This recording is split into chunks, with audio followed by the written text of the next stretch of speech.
Assalamualaikum warahmatullahi wabarakatuh.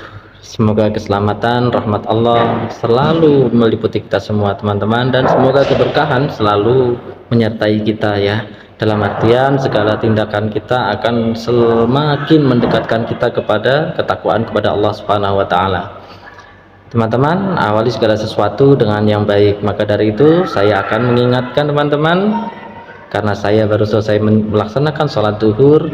Saya ingatkan kepada teman-teman, apabila menonton video ini berpapasan atau berdekatan dengan pelaksanaan waktu sholat, hentikan saja ya, utamakan panggilan kepada Allah Subhanahu wa taala. Oke teman-teman, alhamdulillah kali ini saya mendapatkan sebuah pesan sindiran ya melalui status WA. Bukan pesan sindiran sih, sesuatu yang menggelitik teman-teman.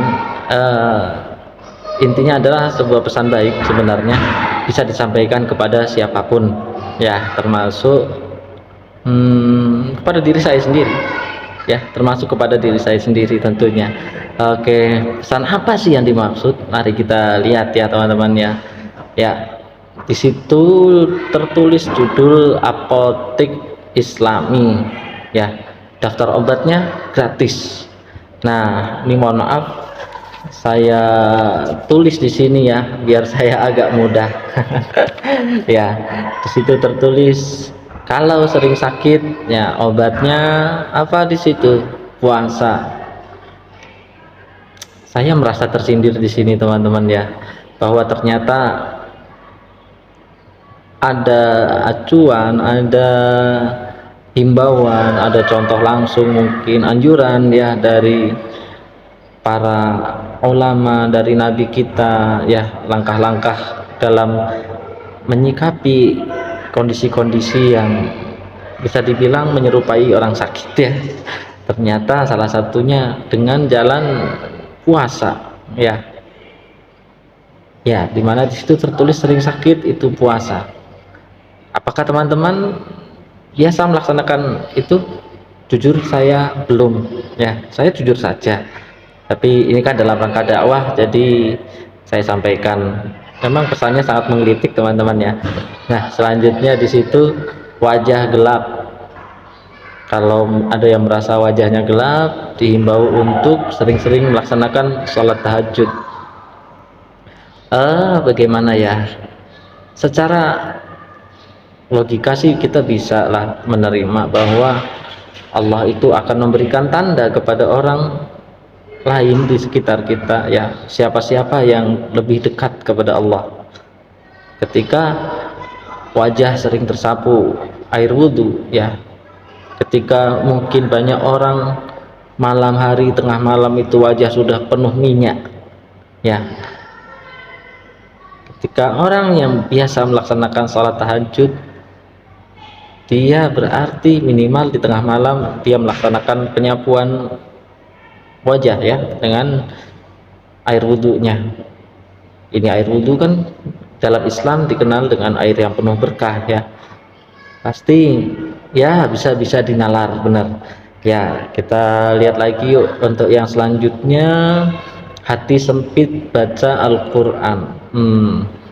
Saya pernah merasakan ini ya, terasa sangat setuju saya dengan tulisan ini.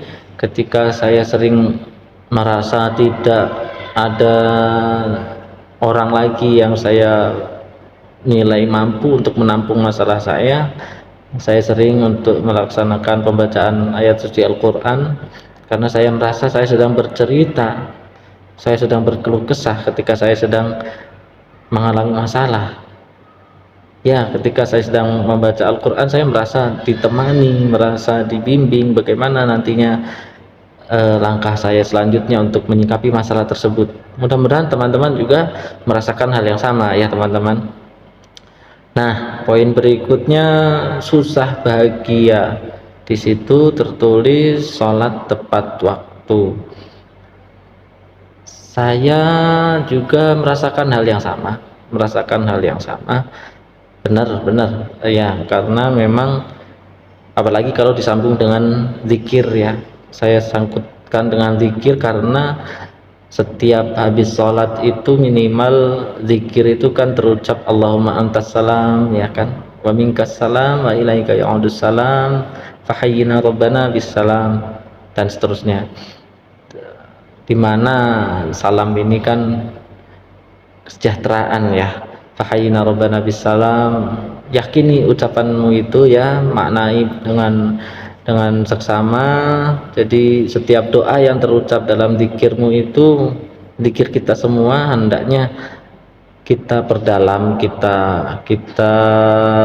bukan perdalam, apa ya, kita hayati ya, kita nikmati setiap proses pengucapan kalimat-kalimat zikir yang keluar dari lidah kita, teman-teman ya. Ketika kita yakini, kita lebih memaknai, otomatis akan lebih terasa gitu emosinya, dan Allah akan lebih mendengar doa-doa yang berasal dari dalam hati kita ya, bukan cuma di lisan. Jadi saya sangat sependapat, susah bahagia itu diobati dengan sholat tepat waktu. Selanjutnya ini emosi melulu, diobati dengan wudhu dan istighfar. Ya, sebenarnya sangat setuju, karena wudhu ini jujur ini pandangan gaib ya, sedikit pandangan gaib yang dialami oleh istri saya. Istri saya pernah melihat nih, ketika saya hendak melaksanakan sholat, ketika itu saya itu malam hari, tengah malam lah, sedang merasa kacau pikiran ya, saya putuskan untuk menggelar sajadah ya, untuk melaksanakan sholat malam. Ketika saya ingin menggelar sajadah, jujur istri saya melihat semacam ada tangan yang ingin menyentuh bagian punggung saya, tetapi tidak bisa. Kenapa saya tiba-tiba menceritakan soal ini? Karena ya secara nggak langsung berarti saya menyampaikan bahwa dengan tersentuhnya badan oleh air wudhu, setan akan lebih susah untuk menyentuh kita, teman-teman. Walaupun ada juga riwayat atau hadis yang menyebutkan bahwa setan itu lebih takut orang pintar yang tertidur daripada orang kurang berilmu yang sedang melaksanakan sholat ya. Tapi memang secara umum banyak ulama menyebutkan bahwa wudhu dan istighfar adalah obat yang paling mujarab ya, untuk menghilangkan amarah. Nah, gelisah selanjutnya ya, gelisah obatnya adalah banyak doa ya. Jangan lupa teman-teman bahwa doa adalah sebuah perintah ya. Jadi perintah Allah itu tidak cuma sholat, zakat, puasa, haji ya, berbuat baik. Doa juga ada perintahnya di dalam Al-Quran ya. Memohon pertolongan kepada Allah itu juga adalah sebuah perintah ya. Lengkapnya memohon pertolongan dengan sholat dan sabar. Wasta'inu bis sabri was shalah ya, ingat-ingat itu ya. Jadi memang sangat dianjurkan ketika gelisah banyak doa gitu, walaupun dalam hati gitu. Jadi tidak perlu orang lain tahu bahwa kita sedang merasa berat ya. Ingat ada doa juga di ujung surah Al-Baqarah ya, untuk memohon kepada Allah agar janganlah engkau beri beban yang terlalu berat kepada saya ya. Rabbana wala tuhammilna ma la taqata lana bih. Nah, yang selanjutnya tertekan baca la haula wala quwata illa billah. Ya, benar, setuju, sangat setuju dengan tulisan ini, yang dimana di bacaan ini kan la haula, pernyataan dan usaha untuk menanamkan kepada hati kita semua bahwa tidak ada kekuatan yang lebih dahsyat daripada kekuatan Allah ya. Benar. Jadi ketika kita merasa ada orang yang lebih kuat mungkin yang berusaha menekan perasaan kita, ingatlah bahwa Allah itu lebih kuat gitu. Jadi mendekatlah kepada Sang Maha Kuat untuk mohon kekuatan untuk bisa melawan tekanan yang kita alami. Saya hanya menyampaikan logika-logika simpel ya dari tulisan-tulisan ini ya teman-teman ya. Bismillah lah, ini niat untuk berbuat baik ya. Lagi kurang berkah rezeki, bahagiakan orang tua, yang bahagiakan orang tua ya. Bisa diterima bahwa ketika terhiburnya orang tua pasti muncullah doa-doa yang baik dari orang tua. Ketika orang tua sudah mendoakan, terutama ibu ya, mendoakan, otomatis kemungkinan besar doa itu akan terkabul, karena Allah itu sangat mendengar doa hambanya, terutama seorang ibu kepada anaknya ya, seorang ibu atas anaknya, mohon maaf. Kan ada pepatah ya, ada hadis menyebutkan juga surga ada di bawah telapak kaki ibu ya. Ini saya kira berhubungan ya, berkah, kurang berkah rezeki, dimana pengertian berkah ini yang saya pahami itu adalah segala sesuatu yang mendekatkan kepada ketakwaan. Otomatis ketika memang orang tua mendoakan kita hal-hal yang baik ya, berarti kemungkinan besar yang akan dialami oleh diri kita selanjutnya adalah semakin banyaknya amal baik yang kita laksanakan, dan akhirnya rezeki kita ini mengantarkan kepada perilaku kita yang semakin banyak amal-amal baiknya ya kan. Maka dari itu kurang berkah rezeki, salah satu obatnya yaitu ya bahagiakan orang tua. Setuju? Insya Allah setuju ya. Nah selanjutnya miskin melulu. Obatnya sedekah.